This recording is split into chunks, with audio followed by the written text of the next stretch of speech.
اللہم صلی وسلم علی نبینا محمد۔ سامعین اکرام، آج کا لیسن آپ لوگوں کے لیے انتہائی اہم ہے، کیونکہ آج کے لیسن میں ہم سیکھنے والے ہیں نون قطنی کے بارے میں کہ نون قطنی کس نون کو کہا جاتا ہے اور یہ کب ادا ہوتا ہے اور کب اس کو ادا نہیں کیا جاتا۔ تو آپ لوگوں سے گزارش ہے کہ ویڈیو کو اینڈ تک لازمی واچ کریں تاکہ آپ لوگ آج کے لیسن کو اچھی طرح سے سیکھ سکیں۔ تو چلیں آئیں اپنے لیسن کا آغاز کرتے ہیں۔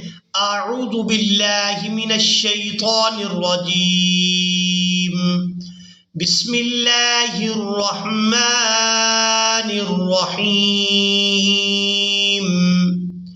یہ پارہ نمبر 16 قال علم اور سورۃ مریم ہے جو قرآن مجید کی 19 نمبر کی سورہ مبارکہ ہے، اور یہاں پر آپ لوگ سورہ مریم کی آیت نمبر 61 کو دیکھ رہے ہیں۔ یہاں آپ لوگ دو نون دیکھ رہے ہیں، ایک بڑا نون ہے اور یہاں پر چھوٹا نون ہے۔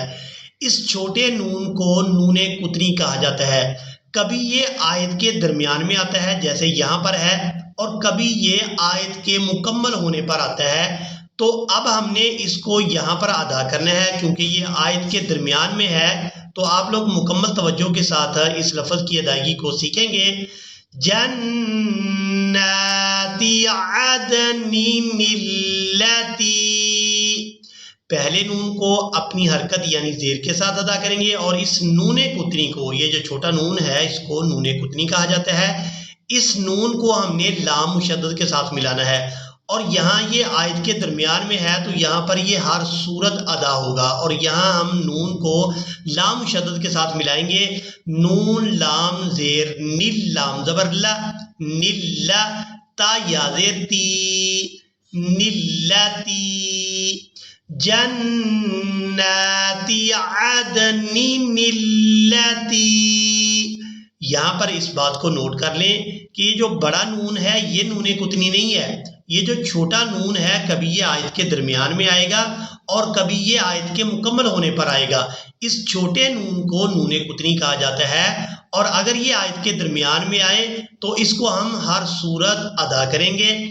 جنات عدن التی وعد الرحمن عباده بالغیب انه كان وعده مأتیا، وعده مأتیا۔ اب قرآن مجید کے دوسرے مقام پر نون قطنی کو سیکھیں گے۔ اب یہاں پر آپ لوگ پارہ نمبر 27 قال فما خطبکم اور سورۃ النجم ہے، اور سورۃ النجم کی آیت نمبر 50 ہے۔ یہاں پر دیکھیں کہ یہاں پر بھی یہ چھوٹا سا نون ہے اور یہاں آیت کے درمیان میں ہے، تو یہاں پر بھی ہم نے اس کو ادا کرنا ہے۔ مکمل توجہ کے ساتھ اس لفظ کی ادائیگی کو بھی سیکھیں۔ وَأَنَّهُ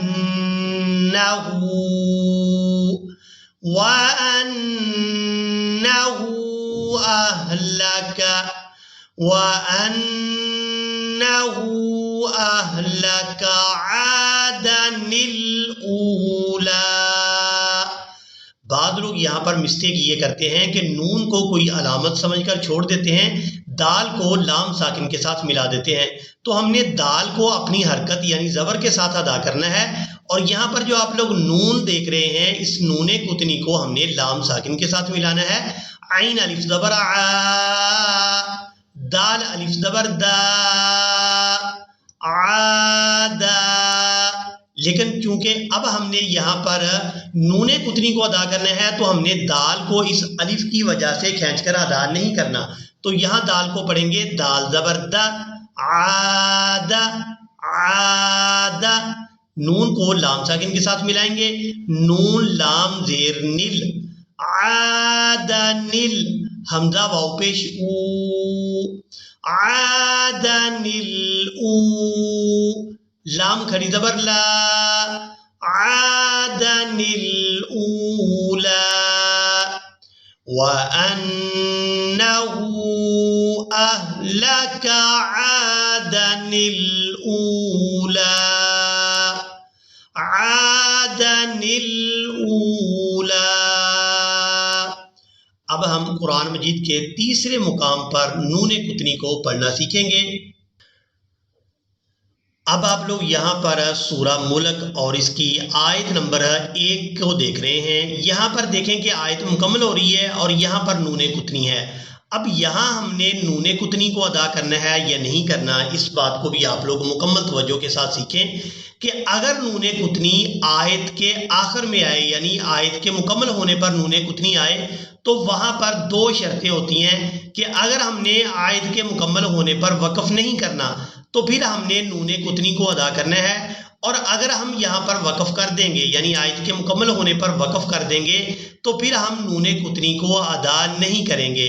جیسے یہاں پر آپ لوگ سیکھیں گے وَهُوَ عَلَى كُلِّ شَيْءٍ قَدِيرٌ، شَيْءٍ قَدِيرٌ۔ اب یہاں پر ہم نے وقف کر دیا ہے، تو وقف کی صورت میں ہم نے نون قطنی کو ادا نہیں کرنا، بلکہ یہاں خالی الف پر زبر لگائیں گے اور اس کو لام مشدد کے ساتھ ملائیں گے۔ الذی خلق الموت شیء قدیر، الذی خلق الموت۔ لیکن اگر ہم یہاں پر وقف نہیں کریں گے، یعنی آیت کے مکمل ہونے پر رکیں گے نہیں، یعنی وصل کے ساتھ ادائیگی کریں گے، تو پھر ہم نے نون قطنی کو ادا کرنا ہے۔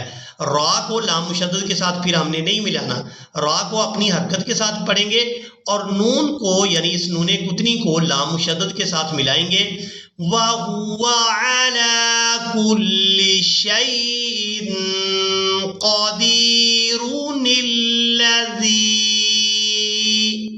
مجھے امید ہے آپ لوگوں نے مکمل توجہ کے ساتھ اس قاعدہ کو سیکھ لیا ہوگا کہ اگر نون قطنی آیت کے درمیان میں آئے گا تو وہاں پر ہم اس کو لازمی طور پر ادا کریں گے، لیکن اگر یہ نون قطنی آیت کے مکمل ہونے پر آئے تو وہاں 2 صورتیں ہوتی ہیں۔ وقف کی صورت میں نون قطنی کو ادا نہیں کیا جاتا، وصل کی صورت میں نون قطنی کو ادا کیا جاتا ہے۔ دونوں صورتیں یہاں پر سماعت فرمائیں۔ وَهُوَ عَلَى كُلِّ شَيْءٍ قَدِيرٌ الَّذِي خَلَقَ الْمَوْتَ۔ ایک حالت یہ ہے، اور دوسری حالت میں ہم نون قطنی کو ادا کریں گے۔ وَهُوَ عَلَى كُلِّ شَيْءٍ قَدِيرٌ الَّذِي خَلَقَ الْمَوْتَ۔ مجھے امید ہے آپ لوگوں نے اس قاعدہ کو مکمل توجہ کے ساتھ سیکھ لیا ہوگا۔ اسی کے ساتھ ہی ہمیں دیں اجازت، ملیں گے ایک نئی ویڈیو میں، تب تک کے لیے اللہ حافظ۔